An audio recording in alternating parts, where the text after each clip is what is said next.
C'est le grand mot, la biodiversité à l'heure actuelle, mais c'est la chose à développer dans le sens où on est importateur de 20 000 tonnes de miel, en gros, en France, et qu'on pourrait les produire.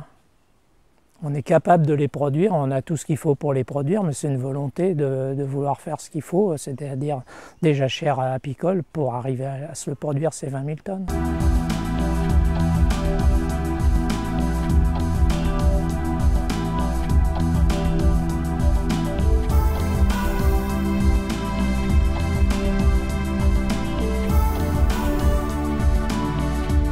Depuis plusieurs décennies, on assiste à une surmortalité d'abeilles et une baisse de production de miel. Aujourd'hui, plusieurs hypothèses sont avancées.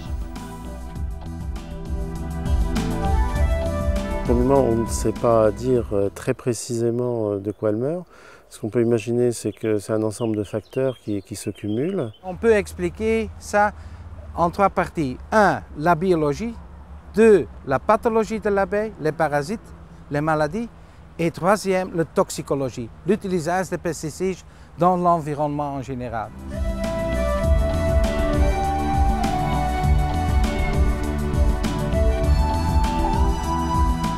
Les abeilles ont, pendant certaines périodes dans l'année, pas de nourriture ou presque pas de nourriture. Et ça, c'est un problème. Le premier, d'après mon avis, la cause primordiale des périssements des abeilles. L'agriculture est maintenant super équipés pour faire des foins dans un espace de temps extrêmement court. Ces prairies naturelles, du fait de cette rapidité des coupes, se sont appauvries au point de vue de l'ensemble de la flore qui les habitait.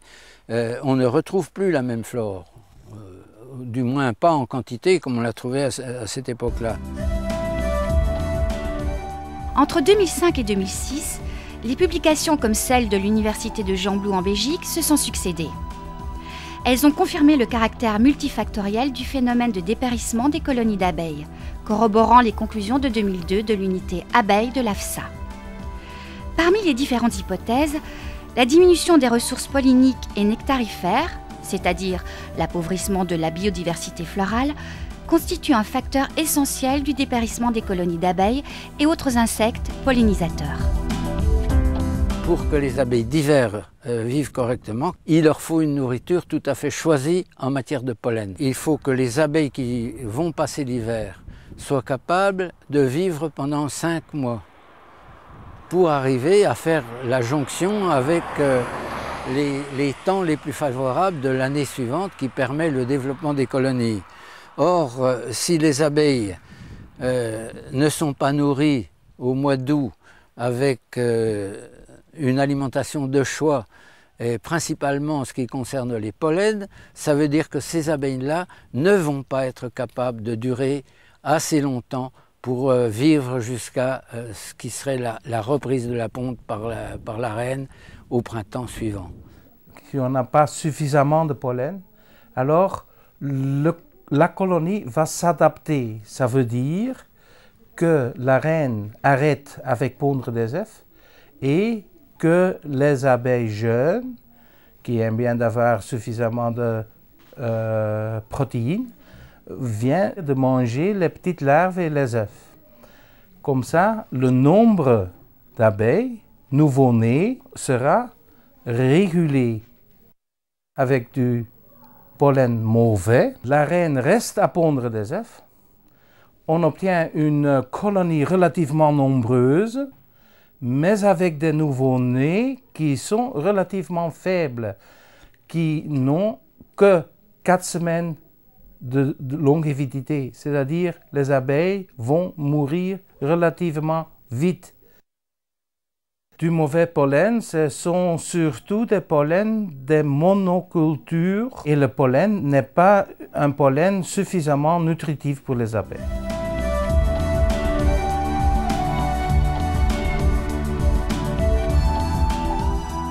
Ce qu'on peut dire, c'est que ce paysage botanique, il a terriblement changé dans les 30 dernières années.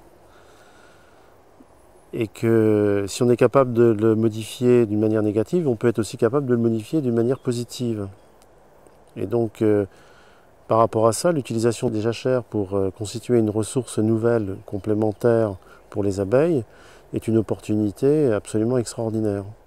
Les fleurs doivent être toujours là pendant toute l'année, pendant chaque saison. Vous pouvez vous imaginer, 1 kg d'abeilles a besoin de presque 60 kg de pollen pour agrandir pendant la saison. Et ça, c'est très important. Et si on a maintenant sur un rucher, on peut dire 20 ruches, ça veut dire qu'on a besoin d'1 tonne de pollen. Et les protéines viennent du pollen. Et s'il n'y a pas de fleurs, pas de pollen, pas de protéines. Et ça veut dire que les abeilles viennent d'être maigres. Et une fois une génération des abeilles est devenue maigre, on a besoin de 2, 3, 4 mois pour récupérer. Dans les milieux les plus appauvris, ceux des zones de grande culture, on a un nombre de variétés de pollen beaucoup plus réduit par rapport à cet échantillon où là on a introduit de la jachère mellifère et pollinifère. De ces constats, il apparaît essentiel de collecter plus de données scientifiques afin de mieux connaître l'impact des jachères sur le bol alimentaire des abeilles. C'est pourquoi l'expérimentation jachère apicole d'Orville a été lancée. Cette expérimentation est pilotée par le réseau Biodiversité pour les abeilles. Ce réseau a été initié par des agriculteurs, des apiculteurs, des pouvoirs publics locaux et des scientifiques dans l'intention de pallier à la surmortalité des abeilles et à augmenter la production de miel en France. En s'associant au réseau Biodiversité pour les abeilles, tous les partenaires affirment leur volonté de conjuguer une production agricole de qualité avec le respect de l'environnement. Depuis plusieurs années, je m'intéresse à l'activité du rucher modèle qui est installé sur la commune d'Orville. Il y a une espèce d'antinomie toujours entre l'économie et la protection de la nature. Ça vient du fait que l'économie, c'est toujours des problèmes qu'on essaie de résoudre à très court terme, alors que l'écologie, c'est du long terme. Pour les hommes politiques, les gestionnaires,